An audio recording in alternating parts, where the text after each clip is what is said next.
नमस्कार दोस्तों, हमारा आज का टॉपिक है भारत की प्रमुख नदियां। भारत की प्रमुख नदियां जो कहां से बहती हैं, कौन सा उनका उद्गम स्थल है और उसके साथ साथ कौन सी नदी डेल्टा बनाती है, कौन सी नदी एस्चुरी बनाती है। तो इसके बारे में हम आपसे ज्यादा समय नष्ट न करते हुए उसके ऊपर हम डिस्कस करेंगे। तो दोस्तों, सबसे पहले हम भारत को जो प्रमुख नदियां हैं उसके बारे में बात करना शुरू करते हैं। तो देखो जी, पहली नदी है भारत की जो चाइना से निकलती है, चाइना के यहां से निकलती है, नाम है सिंधु नदी। सिंधु नदी भारत जम्मू कश्मीर से होती हुई और उसके बाद में अरब सागर में गिर जाती है। तो इसका नाम है जी सिंधु नदी। सिंधु नदी। सिंधु नदी का उद्गम स्थल भारत में नहीं है। सिंधु नदी का उद्गम स्थल भारत से बाहर चाइना में है और वो मानसरोवर में है। तो इसके लिए आपको क्या करना है, ये सिंधु नदी है, ये सिंधु नदी भारत से होते हुए पाकिस्तान में चली जाती है। अब ये उत्तर भारतीय प्रमुख नदियों में आती है जो भारत के बाहर से जिसका उद्गम स्थल चाइना में है। अब इसकी सहायक नदियां कौन कौन सी हैं?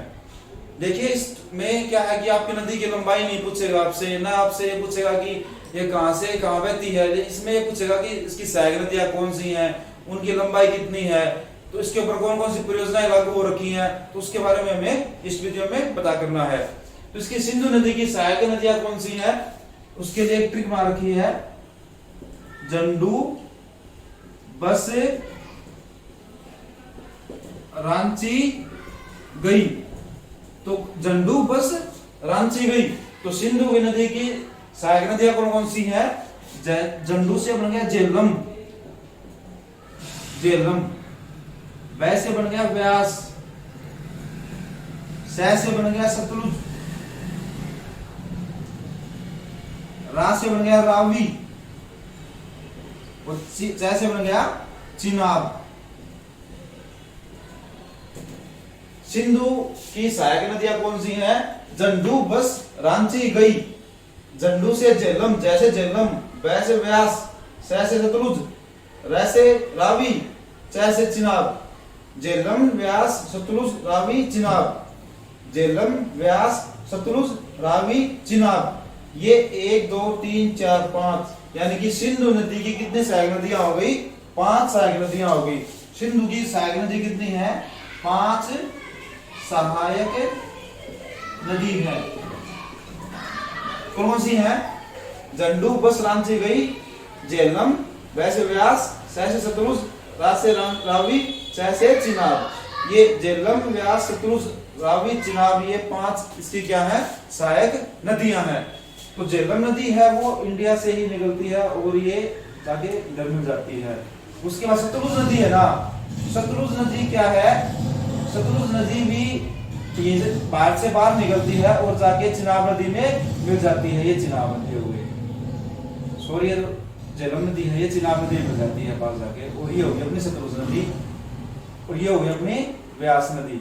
तो झेलम, व्यास, सतलुज, रावी, चिनाब, ये नदी है ना, ये सारी किसमें मिल जाती हैं? आगे जाके सिंधु नदी में मिल जाती हैं। ये किसकी सहायक नदियां हैं? ये सिंधु नदी की सहायक नदियां हैं। अब सिंधु की सबसे जो सहायक नदी, सबसे बड़ी सहायक नदी कौन सी है? चिनाब है। सिंधु की सबसे बड़ी सहायक नदी कौन सी है जी?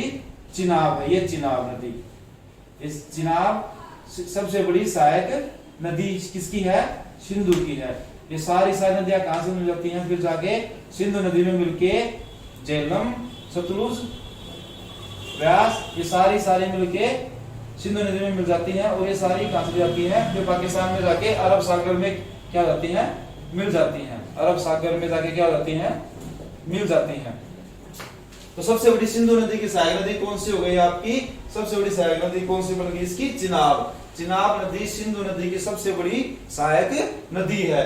तो सिंधु की सहायक नदियां कौन सी हैं? झेलम, व्यास, सतलुज, रावी, चिनाब। टोटल कितनी हो गई आपकी? 5 नदियां सहायक नदियां हैं सिंधु नदी की, जिनमें से सिंधु की सबसे बड़ी सहायक नदी कौन सी है?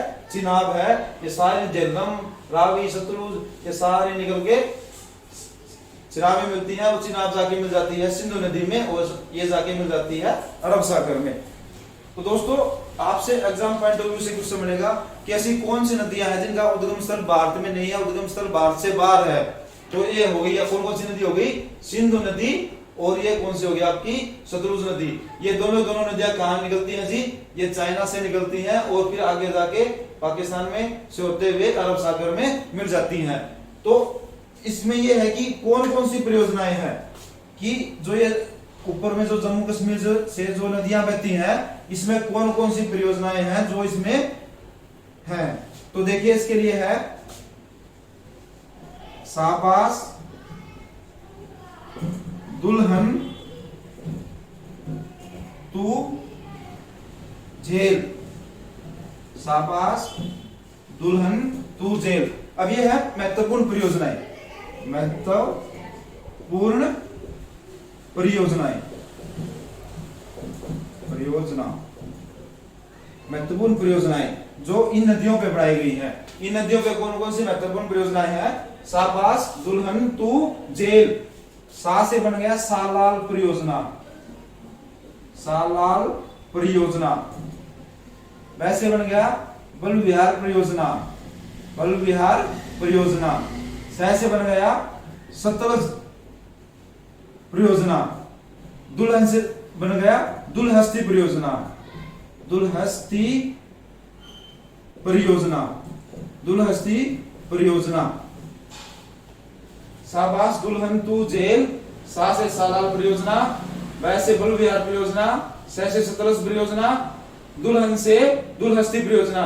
ये कौन सी है जो परियोजनाएं हैं, ये सारी परियोजनाएं कौन सी नदी पे बनाई गई है जी, ये सारी चिनाब नदी पे बनाई गई हैं, क्योंकि ये इसकी सबसे बड़ी, सिंधु की सबसे बड़ी सहायक नदी है, इसलिए ये सालाल परियोजना, बल विहार परियोजना, सतलज परियोजना, दुल्हस्ती परियोजना, ये सारी इसकी सहायक नदी, सबसे बड़ी सहायक नदी के ऊपर बनाई गई है। तू झेल, तू झेल मतलब तुलसी परियोजना कौन सी नदी पे है, ये झेल से मतलब झेलम नदी पे। तो ये तुलसी परियोजना कौन सी नदी पे बनाई गई है, झेलम नदी पे बनाई गई है। तो ये महत्वपूर्ण परियोजनाएं हैं जो आपकी हमारी सिंधु नदी के ऊपर बनाई गई है। तो उम्मीद करता हूं ये आपको समझ में आ गई होगी। चलिए नेक्स्ट नदी के ऊपर चलते हैं। ठीक है, ये सारी नदियां हैं, ये मोस्ट इंपोर्टेंट है, जिनमें से दो नदी हैं जो सिंधु नदी है और सतलुज नदी, ये दोनों नदियां हैं, ये चाइना से निकलती हैं। बाकी झेलम, व्यास, सतलुज, ये सारी नदियों का उद्गम स्थल कहां है, इंडिया में ही है। चलो दूसरी नदी करते हैं, गंगा नदी। दूसरी कौन सी नदी हो गई, गंगा नदी। गंगा भारत की एक सबसे पवित्र और बड़ी नदी है गंगा, जिसको भागीरथी बोलते हैं, अन्य बहुत से उपनाम है ग्रंथों में। सबसे पवित्र नदी एकमात्र ऐसी है जिसमें कीड़े नहीं पड़ते। तो ऐसी बहुत सी मान्यताएं हैं। तो गंगा का भारतीय इतिहास में बहुत ही महत्वपूर्ण युगों से संबंध रहा है। तो दोस्तों गंगा नदी के बारे में बात करें तो गंगा नदी उत्तराखंड में गंगोत्री नामक स्थान से निकलती है। कहां से निकलती है, यहाँ गंगोत्री से निकलती है, और गंगोत्री से होते हुए गंगा नदी यूपी, बिहार, पश्चिम बंगाल से होते हुए उसके बाद ये बांग्लादेश से होते हुए बंगाली खाड़ी में गिर जाती है। यूपी, बिहार, मैं इसको मिटा देता हूं दोस्तों। उम्मीद करता हूं कि आपने इसको नोट डाउन कर लिया होगा। तो ये जो गंगा नदी है, इसको बहुत से उपनाम है, जैसे भागीरथी हो गया। तो इसका बहुत ही इंपॉर्टेंट स्थान है भारतीय संस्कृति के हिसाब से भी। तो गंगा नदी गंगोत्री से निकलती है, यहाँ से उत्तराखंड से होते हुए, फिर ये निकलती है आपकी होते हुए यूपी, बिहार, पश्चिम बंगाल से होते हुए ये बंगाली खाड़ी में गिर जाती है। इसकी लंबाई कितनी है, 25 किलोमीटर।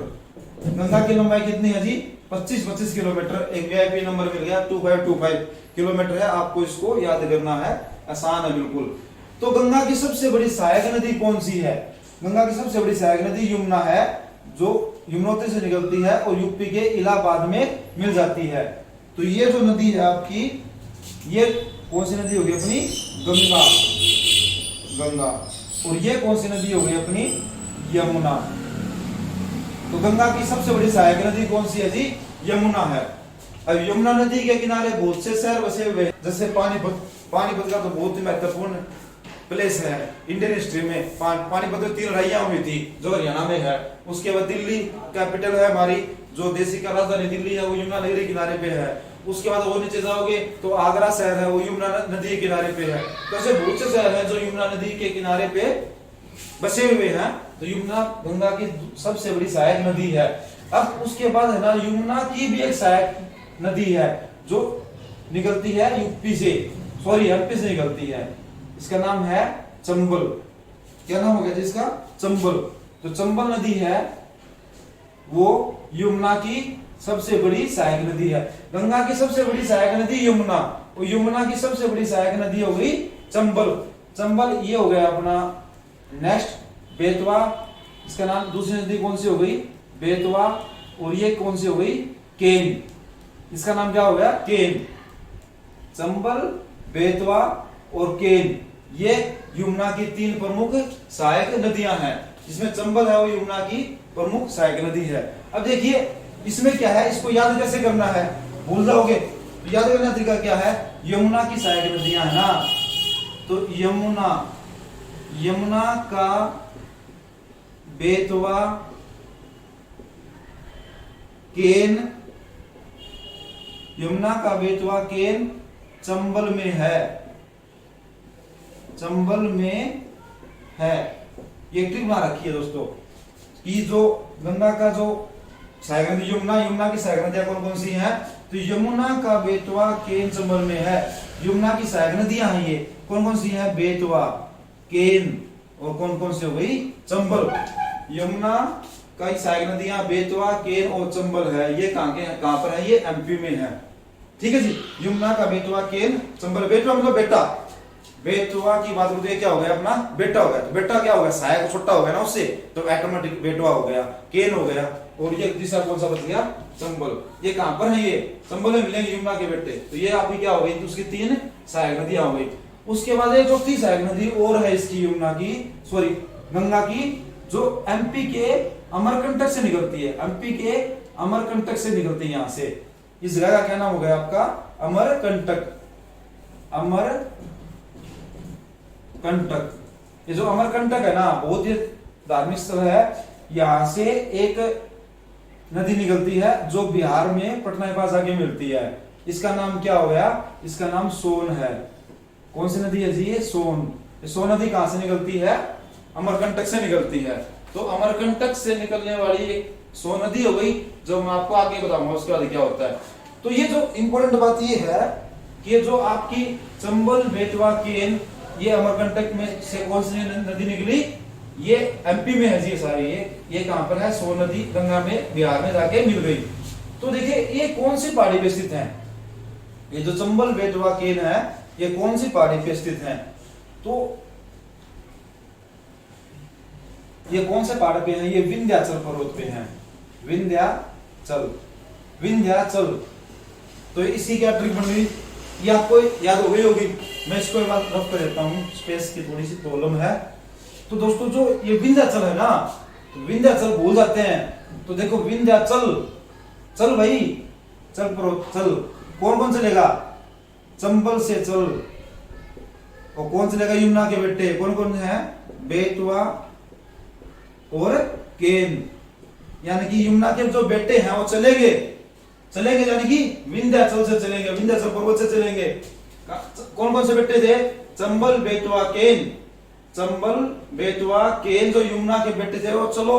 कहां चलो? वो यमुना से होते हुए मुझे गंगा में मिलना है इनको, तो वो चलेंगे।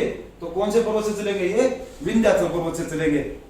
उम्मीद है दोस्तों ये आपको समझ में आ गया होगा। ये देसी ट्रिक बना रखी है जो याद करने के लिए, क्योंकि जनरली हमारे से गलती हो जाती है कि यार कौन से पर्वत से कौन सी नदी निकलती है, क्या है, कैसे है। तो ये क्या है कि जो चंबल, बेतवा, केन यमुना की सहायक नदियां हैं, और यमुना सहायक नदी गंगा की है। ये कौन से पर्वत से निकलते हैं? ये विंध्याचल पर्वत से निकलती हैं। उसके बाद जो एक अमरकंटक जगह से एक सोन नदी निकलती है, जो बिहार में जाके गंगा नदी से मिल जाती है। तो ये गंगा की जो प्रमुख सहायक नदियां हैं वो नीचे से निकलती हैं। ऊपर से भी कुछ नदियां ऐसी हैं जो गंगा नदी में मिलती हैं। तो उनके बारे में थोड़ा सा डिस्कस करेंगे एक बार। तो मैं इसको थोड़ा रफ कर दूं, या थोड़ा सा आपको कॉपी पेन रखना पड़ेगा साथ में, क्योंकि कॉपी पेन रखोगे तो ये चीजें आराम से क्लियर हो जाएंगी। तो दोस्तों मैं इसको एक बार रफ कर रहा हूं। स्टार्टिंग में गंगा नदी पे ही आते हैं एक बार।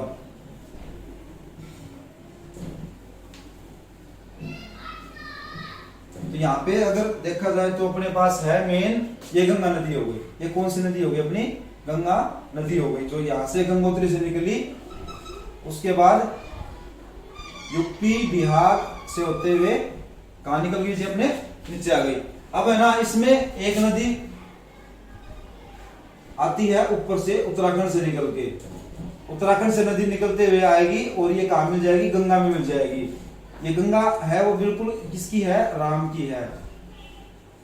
गंगा किसकी है जी? राम की है। तो जो ये नदी है इसका नाम है, जो बिल्कुल आ रही हो, राम गंगा है। इसका नाम क्या हो गया? राम गंगा। राम तेरी गंगा में ली, मूवी भी आई थी एक, राम तेरी गंगा में ली। तो राम की गंगा है तो एक क्या हो गया? राम गंगा हो गई। उसके बाद अगली नदी है जो मिलती है यमुना नदी में आगे, वो है गोमती, क्योंकि गोमती, ये जो गोमती नदी है ये कहां से आती है?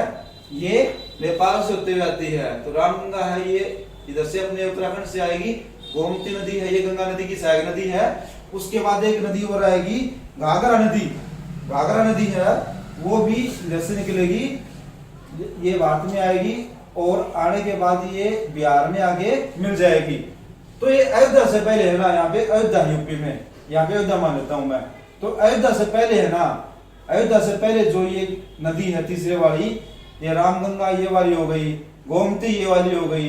तीसरी जो नदी घाघरा नदी है, तो इलाहाबाद से आगे जहां तक ये मिलती है इसको बोलते हैं घाघरा नदी। घाघरा नदी। और इससे पहले, इससे जो ये जो पोर्शन है इससे पहले वाला, इसको बोलेंगे सरयू नदी। तो अयोध्या कौन सी नदी के किनारे था? सरयू नदी के किनारे पे था। तो गंगा के ऊपर से सहायक नदियां कौन कौन सी हो गई? रामगंगा, गोमती, फिर ये आई कौन सी? घाघरा नदी, जो कहां मिली? बिहार में आके मिली। तो जो अयोध्या है ना, अयोध्या कौन सी नदी के किनारे पे था? एक बहुत ही राम की जन्मभूमि है, ये था अपना सरयू नदी के किनारे। तो इससे पहले वाला हो गया सरयू नदी, और उसके बाद वाले जो सरयू के आगे वाला जो एरिया है अयोध्या से आगे, इसको क्या बोलते हैं? घाघरा।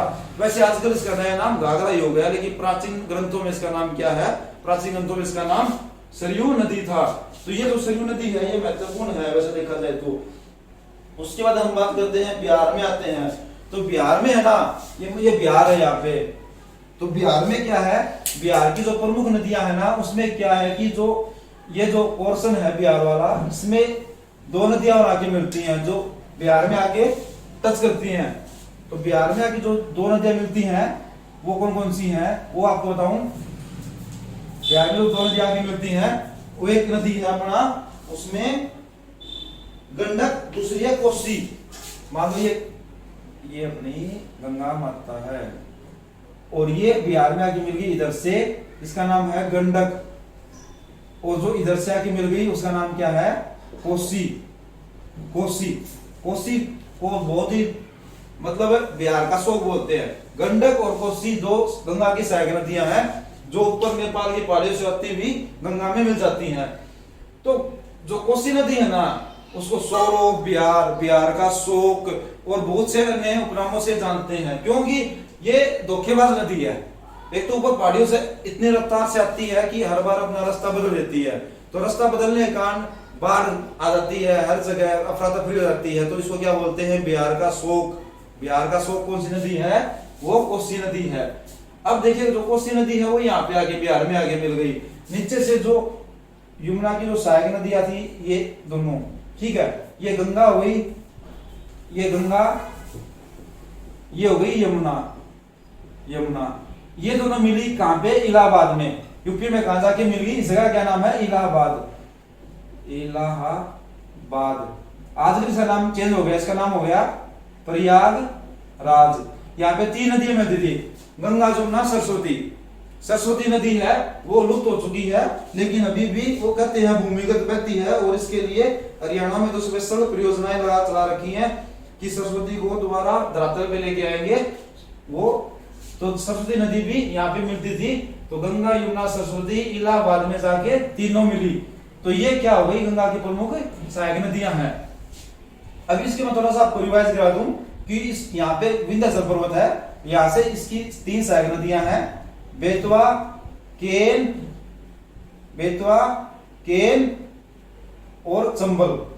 चंबल, बेतवा, केन, ये तीनों विंध्याचल पर्वत से निकलते हुए गंगा यमुना में मिलती है, यमुना गंगा में मिलती है और दोनों नदी इलाहाबाद में आगे मिलती हैं। तो ये इसकी प्रमुख क्या हो गई, सहायक नदियां हो गई। अब क्या हुआ, जो ये गंगा नदी है ना, गंगा नदी आती है कहां पर, अपने बांग्लादेश में। पड़ोसी देश क्या हो गया, बांग्लादेश हो गया। तो बांग्लादेश में आने के बाद क्या हुआ, इसका नाम बदल दिया गया। तो बांग्लादेश में बांग्लादेशी वाले क्या बोलते हैं, बांग्लादेश वाले इसको बोलते हैं मां, पद्मा। बोलने वाली बात नहीं है, क्योंकि गंगा को है ना मां का दर्जा दिया गया है और मां का पद सबसे ऊंचा होता है। तो मां का पद सबसे ऊंचा है और मां की दर्जा वैसे दे रखी गंगा को। तो बंगाल में क्या बोलते हैं, इसको पद्मा के नाम से इसको संबोधित करते हैं। तो कई बार क्वेश्चन बन जाता है कि बांग्लादेश में गंगा नदी का दूसरा नाम क्या है, पद्मा। क्या नाम है जिसका, पद्मा। तो जहां भी आपको ऑप्शन में मिले उसको आप बगैर किसी एजिटेशन के क्लिक कर देना है, क्योंकि ट्रिक क्या बन गई, गंगा को मां का दर्जा दिया गया है भारतीय संस्कृति में और मां का पद सबसे ऊंचा होता है। तो पद तो मां का दे दिया और मां हमारी गंगा है ही, तो क्या नाम हो गया उसका, पद्मा। तो बांग्लादेश में गंगा का दूसरा नाम क्या हो गया, पद्मा है। तो उसके बाद क्या हुआ, जो अच्छा गंगा का दूसरा नाम क्या है, भागीरथी है। उत्तराखंड में जब गंगा निकलती है तो उसका नाम क्या हो गया, भागीरथी। यही जब ये बांग्लादेश में एंट्री मारती है ना, तो बांग्लादेश में लगभग 25 किलोमीटर ये दूरी ट्रेवल करती है। तो उसमें से इसका नाम भी क्या है, भागीरथी। तो बांग्लादेश में भी इसको पश्चिम बंगाल है, पश्चिम बंगाल में भी गंगा को भागीरथी बोलते हैं और उत्तराखंड में भी इसका नाम क्या है, भागीरथी। क्योंकि वेदों में कहा गया है कि गंगा को धरती पे लाने का श्रेय भागीरथी ऋषि की तपस्या है। तो ये सब चीजें क्या है, आपको ध्यान रखनी है। इसका अन्य नाम भागीरथी भी है। एक गंगा से ब्रांच निकलती है और वो जाके आगे जाती है बंगाली खाड़ी में। तो ये जो ब्रांच निकलती है इसका नाम क्या है, हुगली नदी। कौन सी नदी है जी, हुगली नदी। तो जो हुगली नदी है वो गंगा की एक ब्रांच वहां से निकलती है और पश्चिम बंगाल से होते हुए कहां जाती है, बंगाल की खाड़ी में गिर जाती है। तो जो हुगली नदी है ना, इसके ऊपर एक योजना चलाई गई थी भारत बांग्लादेश के बीच में मिला के, फरक्का परियोजना। ये जो फरक्का परियोजना थी ना, ये इसमें क्या था, इसके 2 फायदे थे। एक तो जो कोलकाता शहर है ना, ये यहाँ पे कोलकाता शहर है, ये कोलकाता शहर है, ये हुगली नदी के किनारे पे बसा हुआ शहर है। तो ये भी क्वेश्चन बन सकता है दोस्तों, क्वेश्चन तो कुछ ही बन सकता है, लेकिन कोलकाता कौन सी नदी के किनारे बसा हुआ शहर है, हुगली नदी। अब हुगली नदी पे कौन सी योजना बनाई गई है, उधर फरक्का, गंगा के ऊपर फरक्का बना दी। तो गंगा नदी पे जो फरक्का परियोजना बनाई है ना, उसमें क्या है, तो फरक्का परियोजना बनाने के 2 फायदे थे। एक तो कोलकाता बंदरगाह से जो वहां पे जो गाद जमती थी ना, उसको हटाने के लिए। दूसरा, हुगली नदी के जल स्तर को भी बढ़ाने के लिए, यानी कि हुगली नदी के जल स्तर को बढ़ाने के लिए नंबर 1, और कोलकाता बंदरगाह से उसके ऊपर जमी हुई जो स्टीमर वगैरह आते थे, जो गाद जमती थी, उसको सिल्ट बोलते हैं, उसको हटाने के लिए फरक्का परियोजना बनाई गई है। जो फरक्का परियोजना है ये इसलिए बनाई गई थी, ये भारत की प्रमुख नदी परियोजनाओं में भी आती है। तो फरक्का परियोजना हुगली नदी पे है, हुगली नदी कोलकाता में है। तो ये सब चीजें क्या है, आपकी एक जनरल क्वेश्चन में बन जाएगा। तो आप इसको भी, उम्मीद करता हूं आप इसको देख लोगे। तो जितनी भी परियोजनाएं बनती हैं इनका फायदा होता है, जैसे कि आपको बिजली बनानी हो या कुछ और डैम बनाना हो, उसके बाद आपको कुछ और मतलब बहुत सी परियोजनाएं ऐसी होती हैं जो आपको इन नदियों पे बनाने के लिए केंद्र सरकार, राज्य सरकार मिलके, या फिर जो इंटरनेशनल जो रिवर्स है, जैसे ब्रह्मपुत्र नदी हो गई जिसके बारे में बातें करेंगे, अपने सिंधु नदी थी, इनके ऊपर परियोजनाएं बनाई जाती है ताकि क्या हो, उनसे बिजली उत्पादन या कुछ और किया जा सके। ठीक है जी। अब आते हैं तीसरी है हमारी जो मुख्य नदी है वो है ब्रह्मपुत्र नदी। जो ब्रह्मपुत्र नदी है वो क्या है, भारत से नहीं होती ब्रह्मपुत्र नदी। ब्रह्मपुत्र नदी चाइना से निकलती है, चाइना से निकलती है। तो चाइना से निकलने वाली नदी कौन सी होगी, ब्रह्मपुत्र नदी। तो ब्रह्मपुत्र नदी कहां से निकलती है, ये भी मानसरोवर से निकलती है। कहां से निकलती है जी, मानसरोवर से, जो यहाँ पे है। तो मानसरोवर से ब्रह्मपुत्र नदी निकली, ये ऐसे घूमती हुई आई और इंडिया में आने के बाद बांग्लादेश होते हुए बंगाल की खाड़ी में मिल जाती है। तो जो ब्रह्मपुत्र नदी है ना, ये क्या है कि मोस्टली मैक्सिमम डिस्टेंस कहां ट्रेवल करती है, अपनी चाइना में ट्रेवल करती है। उसके बाद ये इंडिया में आती है। तो इंडिया में आने के बाद ये उसके बाद कहां चली जाती है, बांग्लादेश होते हुए बंगाली खाड़ी में गिर जाती है। ब्रह्मपुत्र यानी कि बर्मा का पुत्र, ब्रह्मपुत्र बर्मा का पुत्र। तो उसी के नाम पे, इसका नाम पे इतिहास के हिसाब से, पुराणों के हिसाब से यह एक प्रमुख भारत की नदियों में आती है, जो जिसका उद्गम स्थल मानसरोवर है और ये होते हुए चाइना से बहते हुए इंडिया में आती है। हालांकि ब्रह्मपुत्र नदी को लेकर भारत और चाइना में जल विवाद को लेकर बहुत से इशू होते रहते हैं, लेकिन ये एक इंटरनेशनल नदी है जो भारत और बांग्लादेश चाइना से होते हुए बंगाली खाड़ी में इधर आके गिर जाती है। तो इसकी प्रमुख सहायक नदियां कौन कौन सी हैं, तीस्ता नदी, ये है हमारी कौन सी नदी हो गई, तीस्ता नदी।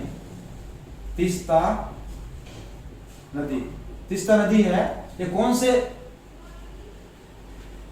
शहर के ऊपर है, तो जो दार्जिलिंग शहर है ना, दार्जिलिंग शहर है उसके यहाँ पे क्या है, तीस्ता नदी है, जो काम आगे मिल जाती है, ब्रह्मपुत्र नदी में आके मिल जाती है। उसके बाद क्या हो गया, यहाँ पे दो और उसकी प्रमुख सहायक नदियां हैं, जो ब्रह्मपुत्र नदी की दो प्रमुख सहायक नदियां हैं। एक ऊपर वाली कौन सी हो गई, मनसा, ऊपर वाली कौन सी हो गई, मनसा, मनसा, ऊपर वाली कौन सी हो गई, मनसा हो गई। और नीचे वाली कौन सी हो गई, लोहित नदी। ये नदी कौन सी हो गई, लोहित। मनसा और लोहित, मनसा, लोहित, तीस्ता, ये इसकी ब्रह्मपुत्र की तीन प्रमुख सहायक नदियां हैं। ब्रह्मपुत्र नदी का उद्गम स्थल चाइना में मानसरोवर में होता है।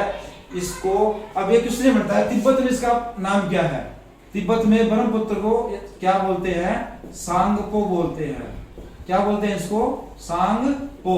सांगपो, सांगपो है वो क्या हो गया, तिब्बत में ब्रह्मपुत्र नदी का एक उपनाम है, अन्य नाम है, और ये आते हुए बंगाली खाड़ी में गिर जाती है। तो भारत में इसकी सहायक नदियां कौन सी बन गई, तीस्ता नदी, मनसा नदी, लोहित नदी, ये क्या हो गई, इसकी प्रमुख सहायक नदियां हैं। मनसा राष्ट्रीय जीव उद्यान भी कहां पर है, ये मनसा नदी के ऊपर ही इसका बनाया गया है। अब देखिए ये हुई तीस्ता नदी, थोड़ा साफ कर देता हूं मैं। इधर से आई, इधर से गंगा आई, इधर से क्या आई, गंगा नदी आई। गंगा नदी आई, यूपी बिहार से होते हुए आई और ये इधर मिल गई, ठीक है, यहां से मिली और उसके बाद बंगाल की खाड़ी, बंगाल से यहां बंगाली खाड़ी में गिर गई। तो इसमें क्या है, ये जो बांग्लादेश में जो गंगा नदी है, इसको क्या बोलते हैं, इसको बोलते हैं पद्मा। क्या नाम है इसका, पद्मा। और जो बांग्लादेशी है वो सतलुज नदी जब इसमें, सॉरी ब्रह्मपुत्र नदी जब इसमें आती है, इसको क्या बोलते हैं, जमुना। क्या बोलते हैं, जमुना। तो पद्मा किसको बोलते हैं, गंगा नदी को। याद कैसे करोगे, क्योंकि गंगा का जो पद है वो मां के बराबर दिया गया है। तो दोस्तों भूलना मत, गंगा का बांग्लादेश में नाम क्या है, पद्मा, और ब्रह्मपुत्र का नाम क्या है, जमुना है। एक दोनों ये नदियां मिल जाती हैं तो उसका नाम क्या जाता है, दोनों मिल लेते हैं उसका नाम मेघना बन जाता है। क्या नाम बन जाता है, तो मेघना। यानी कि जब बांग्लादेश में जब दोनों नदियां मिलती हैं तो क्या हो गया, गंगा नदी का नाम क्या हो गया, पद्मा, ब्रह्मपुत्र नदी का नाम हो गया जमुना। और जो दोनों मिलती है उसके बाद संयुक्त नाम क्या हो गया, मेघना। और उसके बाद ये बंगाल की खाड़ी में गिर जाती है। अब देखो जीके के हिसाब से देखा जाए तो दुनिया का सबसे बड़ा डेल्टा कौन सा है, दुनिया का सबसे बड़ा डेल्टा कौन सा है, तो कौन सा हो गया, सुंदरवन डेल्टा। सुंदरवन डेल्टा कहां पर है, भारत और बांग्लादेश में है, भारत और बांग्लादेश में है। कौन कौन सी नदियां मिलाती हैं, गंगा और ब्रह्मपुत्र, गंगा और ब्रह्मपुत्र मिलके सुंदरवन डेल्टा को निर्माण करती हैं। तो जीके के हिसाब से देखा जाए तो क्वेश्चन बहुत बनते हैं, जीके के हिसाब से देखा जाए तो क्वेश्चन बहुत बनते हैं। इंपॉर्टेंट ये है कि आप उसको कैसे डील करते हो। तो भारत की सबसे पवित्र नदी कौन सी है, गंगा नदी। भारत की सबसे पवित्र नदी कौन सी है? गंगा नदी। अब थोड़ा सा मैं इसको प्रायद्वीपीय भारतीय नदियों के बारे में बात करते हैं। कौन से भारत की? प्रायद्वीपीय, जो प्रायद्वीपीय भारत है ना, उसी को ले लेते हैं एक बार। इसमें कौन कौन सी नदियां हैं जो आपसे एग्जाम पॉइंट ऑफ व्यू से पूछ सकते हैं। तो देखा जाए तो ये हो गया अपना प्रायद्वीपीय भारत। ये कौन सा भारत हो गया? प्रायद्वीपीय भारत हो गया। तो इसमें है ना, यहाँ पर एक एमपी में जगह है अमरकंटक। कौन सी जगह हो गई जी अपनी? इसी को देखते हैं। इसके बाद ये हो गया अपना गुजरात, हो ये ऊपर चला गया। तो देखो ये जगह अमरकंटक है, ये एमपी में है, इसका एमपी मान लेता हूँ, ये अमरकंटक है। कौन सी जगह है ये? अमरकंटक, बहुत ही पवित्र स्थान है। तो यहाँ से 3 नदियां निकलती हैं। एक तो निकलती है सोन नदी, जो ऊपर गंगा नदी में बिहार में मिल जाती है, मैंने आपको बताया था। कौन सी नदी है जी? ये सोन नदी। यहाँ से फिर एक क्या है, एक नदी पूर्व की ओर बहती है, जो यहाँ से गुजरात के पास होते हुए निकलती है। इसका नाम क्या हो गया? नर्मदा। नर्मदा, ठीक है। और एक इधर से उड़ीसा से होते हुए निकल जाती है, इसका नाम क्या हो गया? महानदी। ये कौन सी नदी होगी जी आपकी? महानदी। तो यहाँ से अमरकंटक से 3 नदियां निकली हैं, सोन, नर्मदा और महानदी, जो बंगाली खाड़ी में गिर जाती हैं। ये ऊपर जाती है, गंगा में मिल जाती है, बिहार में जाके ये उड़ीसा से होते हुए आगे जाके बंगाली खाड़ी में गिरती है। ये नर्मदा नदी है, ये क्या है आपके अमरकंटक से निकलती है और जाके मिल जाती है अरब सागर में। तो देखो जो महानदी है, गंगा नदी, ये सब डेल्टा बनाती हैं, जबकि नर्मदा नदी डेल्टा नहीं बनाती। अब क्यों नहीं बनाती? इसका मतलब डेल्टा और एस्चुरी में क्या फर्क है? जो डेल्टा नहीं बनाती उसको एस्चुरी बोलते हैं। उन दोनों में फर्क क्या है मैं आपको तो बताना चाहता हूँ। एक छोटा सी बात हो रहा है, नर्मदा के जस्ट थोड़ा सा नीचे कौन सी नदी बहती है? उसका नाम है ताप्ती। ताप्ती, ठीक है। तो देखो मैं थोड़ा ऐसे करता हूं, NOT, नोट मतलब नहीं, नोट मतलब नहीं, जो डेल्टा नहीं क्या बनाती हैं? एस्चुरी बनाती हैं। तो भारतीय कौन सी नदियां डेल्टा नहीं एस्चुरी बनाती हैं? एस्चुरी किसको बोलते हैं? एस्चुरी उसको बोलते हैं जैसे नदियां जो अपने साथ जो मिट्टी, जो कूड़ा करकट या जो भी चीजें हैं जो रास्ते में उनको मिलता है, उसको क्या करती हैं? अपने मुहाने पे छोड़ देती है ना, तो वो बनाती है डेल्टा, और सीधा समुद्र में फेंक देती हैं, उसको क्या बोलते हैं? एस्चुरी। तो नर्मदा और ताप्ती नदियां डेल्टा नहीं एस्चुरी बनाती हैं। ये क्या है ऐसा बताता हूं, एन से क्या बन गया? नर्मदा, टी से क्या बन गया? ताप्ती। क्या बन गया? ताप्ती। नोट मतलब नहीं, यानी कि नर्मदा और ताप्ती नदियां हैं वो डेल्टा नहीं एस्चुरी बनाती हैं। तो NOT, नर्मदा और ताप्ती नदी NOT, नोट मतलब नहीं, क्या बनाती हैं? डेल्टा नहीं एस्चुरी बनाती हैं। क्यों बनाती है? उसका कारण है, क्योंकि नर्मदा नदी है ना, इसके ऊपर कौन सा पर्वत है? इधर इसके ऊपर पर्वत है, उसका नाम है विंध्याचल पर्वत। क्या नाम है इसका? विंध्याचल पर्वत, ठीक है जी। ये हो गया विंध्याचल पर्वत। ये हो गया नर्मदा ताप्ती के बीच में सतपुड़ा श्रेणी हो गई, सतपुड़ा पर्वत हो गया। और ये इधर क्या कौन सा बन गया? अजंता। दोस्तों लोकेशन में थोड़ा सा फर्क हो सकता है कि यहाँ बोलो यार ये महाराष्ट्र शुरू हो गया, ये महाराष्ट्र शुरू हो गया, अजंता पर्वत, सतपुड़ा, विंध्याचल यहाँ कहाँ लेकर आ गए। ये मैं आपको समझाने के तौर पे कर रहा हूँ। तो एग्जैक्ट लोकेशन अभी बना नहीं पा रहा, जगह की छोटे शहर मेरे को भी लिखना ही पड़ता है। तो जो मैं आपको बता रहा हूँ कि डेल्टा क्यों नहीं बनाती है, एस्चुरी क्यों बनाती है। तो देखो जब विंध्याचल पर्वत आ गया, सतपुड़ा आ गया, नीचे अजंता आ गई, तो इनके ये बीच में बहती हैं, बीच में बहती है ना। तो जब नदी जब दो पर्वतों के बीच में बहेगी और अपना जो रास्ते में जो लेके आती है, जो मिट्टी हो गई, खनिज पदार्थ हो गए, कूड़ा करकट हो गया, अगर वो यहाँ पे डाल देगी तो फिर भाई वो बहेगी कहाँ पर? कहाँ बहेगी वो? तो क्या करती है वो? उसको मुहाने में फेंक देती है, आगे आगे सीधा फेंक देती है, भाई तुम आगे फेंक, मेरे को बहना है। तो क्या जाएगी वो? एस्चुरी बनाती है। तो विंध्याचल, सतपुड़ा और अजंता के बीच में बहने के कारण ये क्या बनाती हैं? डेल्टा नहीं एस्चुरी बनाती हैं। कौन कौन सी नदी बनाती हैं? नर्मदा और ताप्ती, नर्मदा और ताप्ती, NOT और ताप्ती। NOT हो गया, ऐसे लिख दूं याद करने के लिए ट्रिक पे, N से नर्मदा, T से ताप्ती। ये क्या है? डेल्टा नहीं बनाती। क्यों नहीं बनाती? क्योंकि विंध्याचल, सतपुड़ा, इंद और अजंता के बीच में बहती हैं। तो इसको क्या बोलते हैं? भ्रंश घाटी में फैलने वाली, भ्रंश घाटी में बहने वाली नदी, भ्रंश घाटी में बहने वाली नदी भी बोलते हैं, बहने वाली नदी, नदी कौन कौन सी हैं? नर्मदा और ताप्ती हैं। भरस घाटी किसको बोलते हैं? भरस मतलब टूटने की कगार पे, भरस मतलब टूटने की कगार पे, जिसको काफी पुराने हो गए ये, मतलब भरस को बोलते हैं बिल्कुल ही कगार पे खड़ा है बिल्कुल। तो क्या हो गया, ये भरस घाटी में बहने वाली नदी कौन सी है? नर्मदा और ताप्ती हैं। तो ये क्या है? डेल्टा नहीं एस्चुरी बनाती हैं। क्यों बनाती हैं? क्योंकि ये इन पर विंध्याचल और सतपुड़ा और अजंता के बीच में बहती हैं, जिससे कारण को जगह नहीं मिल पाती और ये सारा अपना समुद्र में फेंक देती हैं। तो ये भरस घाटी में बहने वाली भी नदियां हैं। अब एक चीज और है, देखिए मैं आपको एक डायरेक्शन के हिसाब से बात बताता हूँ। अगर डायरेक्शन की बात करें तो ये हो गया अपना पूर्व, इसको बोलते हैं ईस्ट। ये हो गया पश्चिम, इसको बोलते हैं वेस्ट। ये हो गया नॉर्थ, इसको बोलते हैं उत्तर। और ये क्या हो गया? साउथ, दक्षिण। ठीक है। और नदियां है ना पश्चिम से पूर्व की ओर बहती है, यानी कि देखो गंगा आई थी, मैं गंगा की बात करूं तो गंगा भी इधर जा रही थी भाई, महानदी भी इधर जा रही है, और ब्रह्मपुत्र भी आई इधर गई। लेकिन ये तो इधर बहती हैं, पश्चिम से पूर्व की होती हैं। अब पूर्व से पश्चिम की ओर उल्टा बहने वाली दो नदियां कौन कौन सी हैं? यानी कि पश्चिम से पूर्व, पूर्व से पश्चिम। तो ये पूर्व से किधर जाती हैं? पश्चिम की ओर जाने वाली, बहने वाली कौन सी दो नदियां कौन सी हैं? नर्मदा और ताप्ती। और ये नदियां क्या है आपकी?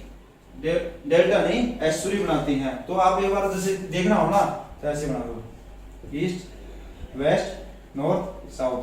तो ये कौन कहाँ है? आप देखिए ईस्ट में इधर बहती है, वेस्ट में उधर है, तो आप इसको ऐसे भी अरेंज कर सकते हो। और ये आपकी क्या है?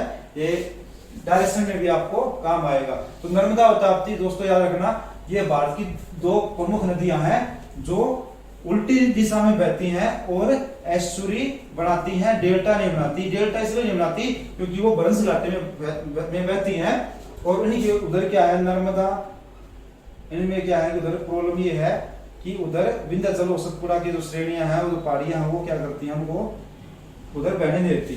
ठीक है जी।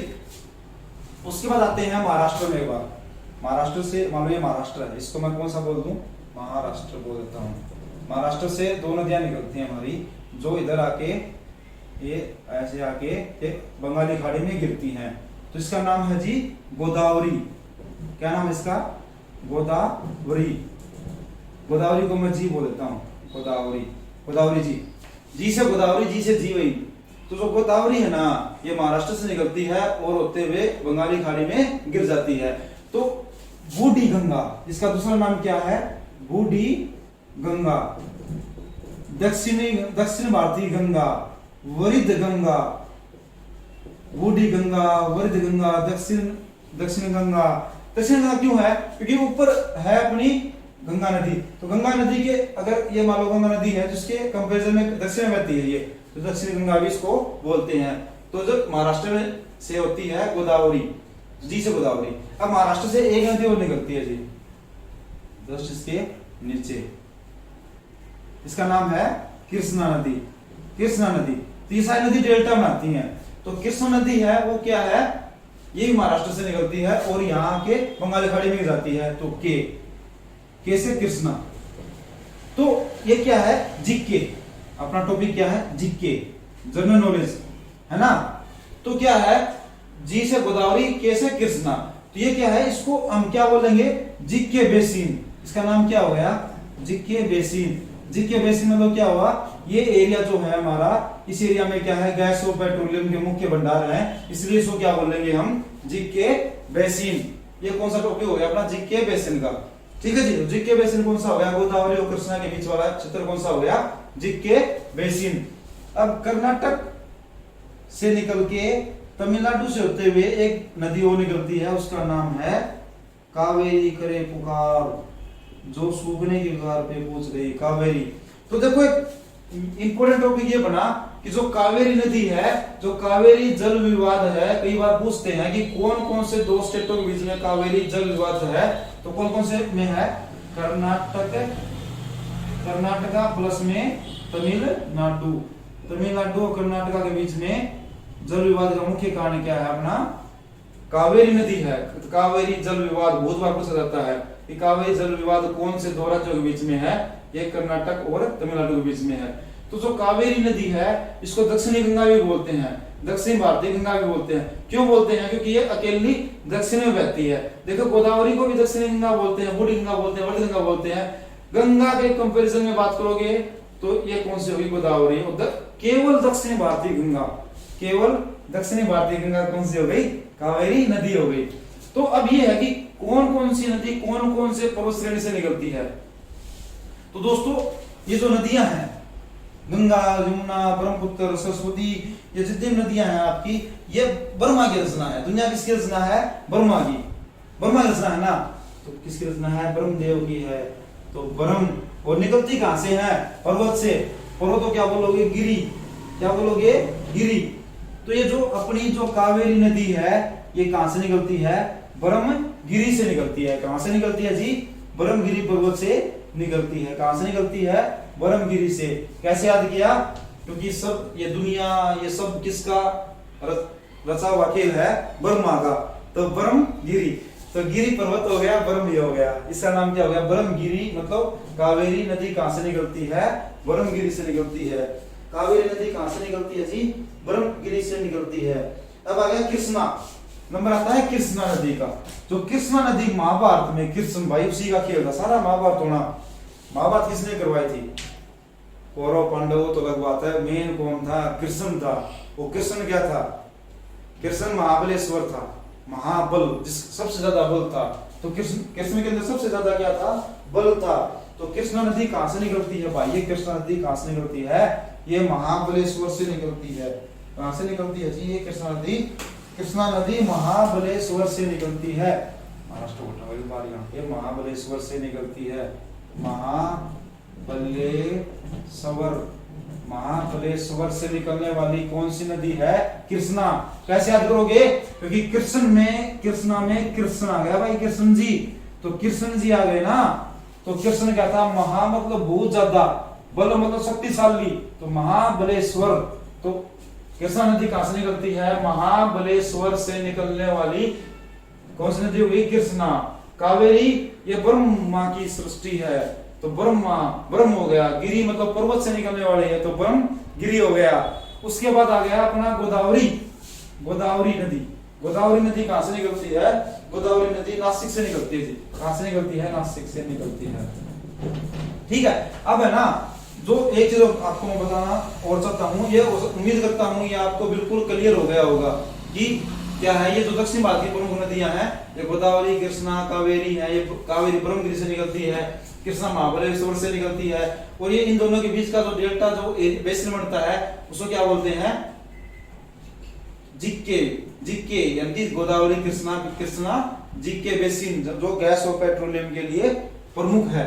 तो मैं इसको एक बार फिर से इरेज करता हूं। दोस्तों कॉपी पेन लेके इनको आप एक बार लिखते रहना, ताकि बाद में आप भूलो नहीं।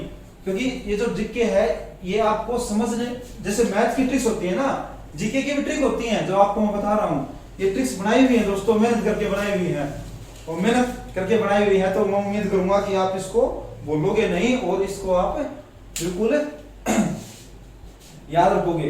तो दोस्तों मैं एक बार फिर से इंडिया का मैप बनाऊंगा। थोड़ा सा राइट, मेरी ड्राइंग खराब है, ड्राइंग पे मत जाना। ये वो जगह थी दोस्तों अमरकंटक।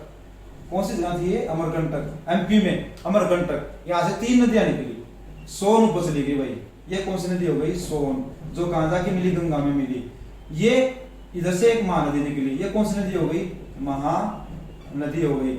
और ये जाके इधर एक और नदी निकली, एक नदी इधर गई, उसका नाम क्या था? ये उधर गई, ये उल्टी दिशा में बहती है, इसका नाम रख दिया नर्मदा। और ये थोड़ा सा मैं इसको ऐसे ये ऊपर भेज दो, ये गुजरात आ गया।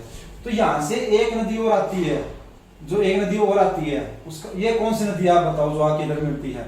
ये नदी गुजरात से होते हुए आती है। ये कौन सी नदी है? ये महात्मा गांधी वाली साबरमती नदी। कौन सी नदी है? साबरमती नदी। साबरमती नदी पे नमक तोड़ो वाला जो सिस्टम हुआ था ना, जो महात्मा गांधी ने किया था, तो साबरमती नदी के किनारे उसका आश्रम था महात्मा गांधी जी का। तो वो साबरमती नदी ये है जो ऊपर से आती है। तो साबरमती नदी है ना, ये कौन सी पहाड़ी से निकलती है? कौन सी पहाड़ी से निकलती है?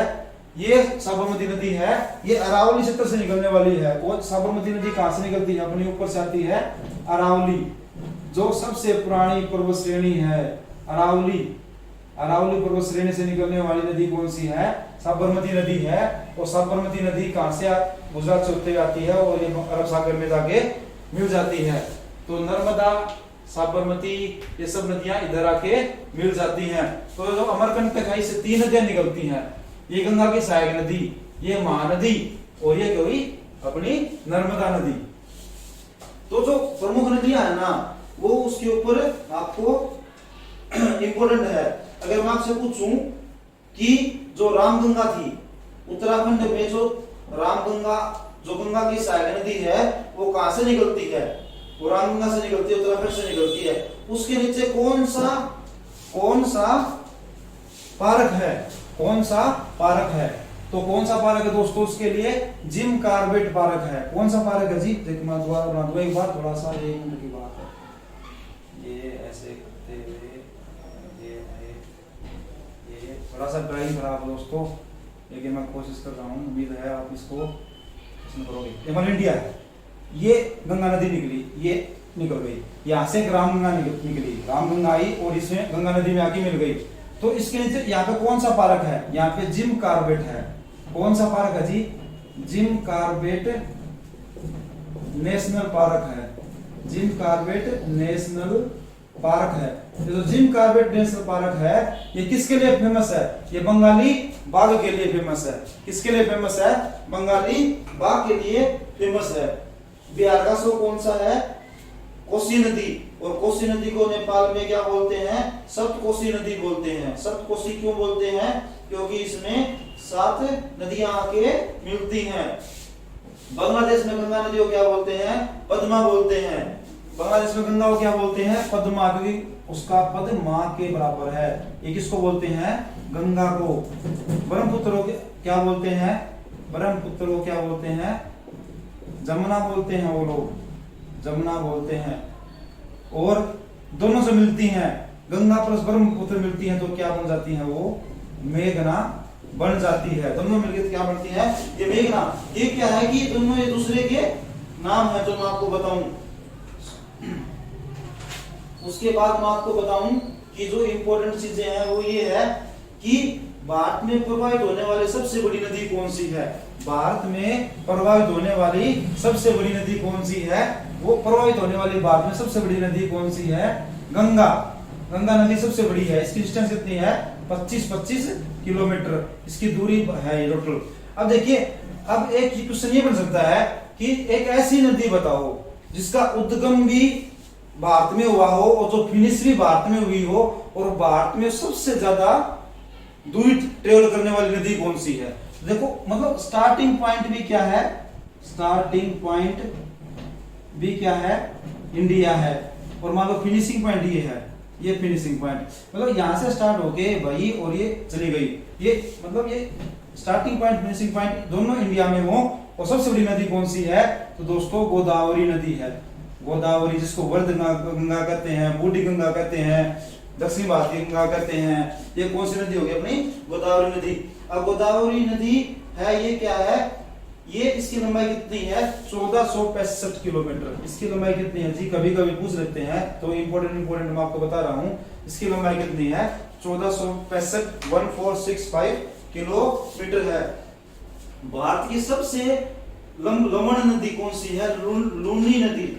लूनी नदी क्या है? लवण नदी है, जो भारत में है। उसके बाद अयोध्या से पहले घाघरा नदी को सरयू नदी बोलते हैं। उसके बाद क्या बोलते हैं?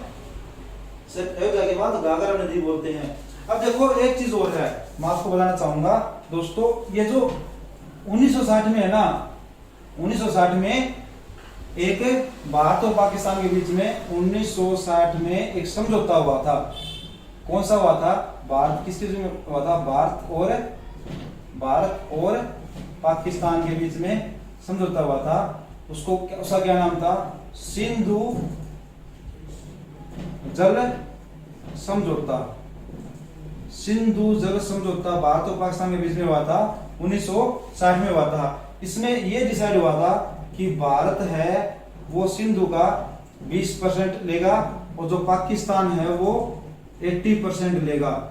दोस्तों ये कोई गलत मतलब ये नहीं था कि भारत से वो निकल रही है, वो भारत उसका 20% ले रहा है, उसके बाद 80% पाकिस्तान ले रहा है। ऐसा तो ब्रह्मपुत्र नदी मैंने आपको बताया था कि ब्रह्मपुत्र नदी है वो उसका उद्गम स्थल वहां है, चाइना में है और ये बहती हुई इंडिया में घुसती है। ये तो परसेंटेज डिसाइड होती है ना भाई, कौन कितना परसेंटेज लेगा, ये वो डिसाइड करता है कि कितने किलोमीटर की दूरी उस एरिया से ट्रेवल करते हुए वो नदी बहती है। उसका एक अनुपात, एक रेशो निकाला जाता है, उस रेशो के हिसाब से भारत के हिस्से में कितना आया 20% और पाकिस्तान के हिस्से में कितना आया 80%।